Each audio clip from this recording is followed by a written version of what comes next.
Udah.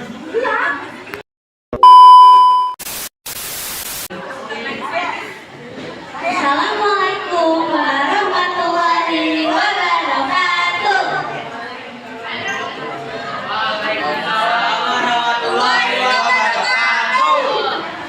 Kami dari kelompok 3 ingin menampilkan kontes yang berjudul Suara Nusantara. Langsung saja kita memperkenalkan diri ya.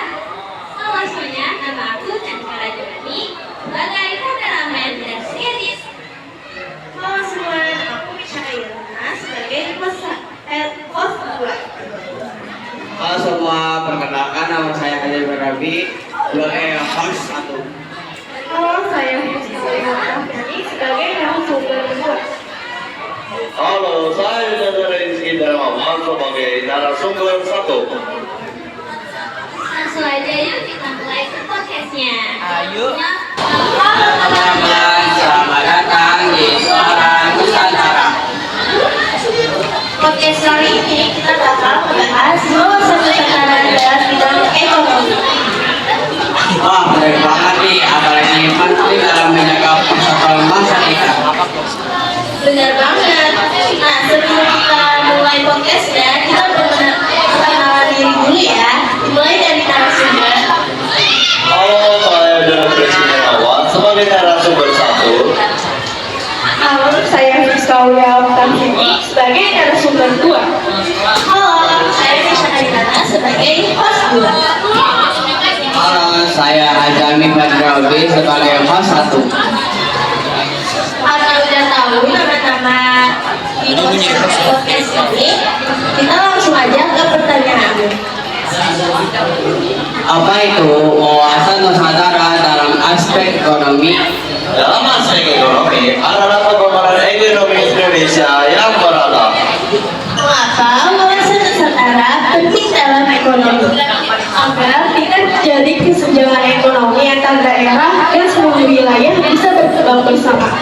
Bagaimana pelaksanaan wawasan Nusantara dalam ekonomi? Dengan pembangunan yang merata dan juga kerjasama antar daerah. Apa saja contoh nyata pelaksanaannya?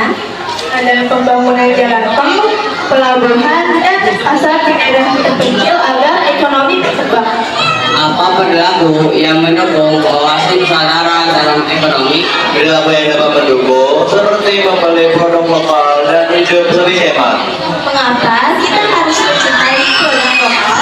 Karena dapat meningkatkan ekonomi masyarakat Indonesia. Apa contoh sederhana dalam kehidupan sehari-hari? Contoh sederhananya seperti membeli barang UMKM atau produk lokal Indonesia. Kalau dampak jika wawasan Nusantara tidak diterapkan, akan terjadi ketimpangan ekonomi, kemiskinan di daerah tertentu, dan perpecahan. Contoh kasus atau peristiwa nyata. Contoh kasusnya padang di daerah Jawa. Jadi padang muda. Jadi pada awalnya pembangunan ekonomi hanya dibangun di satu daerah saja, sehingga memicu dampak negatif yaitu ketidakadilan atau tidak maju, tidak ada perkembangan dari daerah-daerah lain, sehingga akhirnya pemerintah memutuskan untuk memperluas pembangunan ekonomi agar lebih merata. Bagaimana dengan peran generasi mudanya? Generasi muda dapat terhubung dengan berwirausaha dan mencintai produk lokal. Nah, kita punya satu pertanyaan lagi nih. Menurut kalian, kenapa sih masih ada daerah yang tertinggal? Karena pembangunan ekonomi hanya pada awalnya berfokus kepada satu daerah saja, sehingga di beberapa daerah tidak berkembang dengan seimbang, sehingga akhirnya pemerintah menyadarinya dan sampai sekarang berusaha memperbaikinya. Oh, tapi sekarang program pemerintah dapat untuk pemerataan ekonomi. Nah, teman-teman, jadi kita tahu bahwa ekonomi berperan penting dalam menjaga persatuan bangsa kita. Benar banget. Yuk kita mulai dari hal kecil seperti mencintai produk lokal.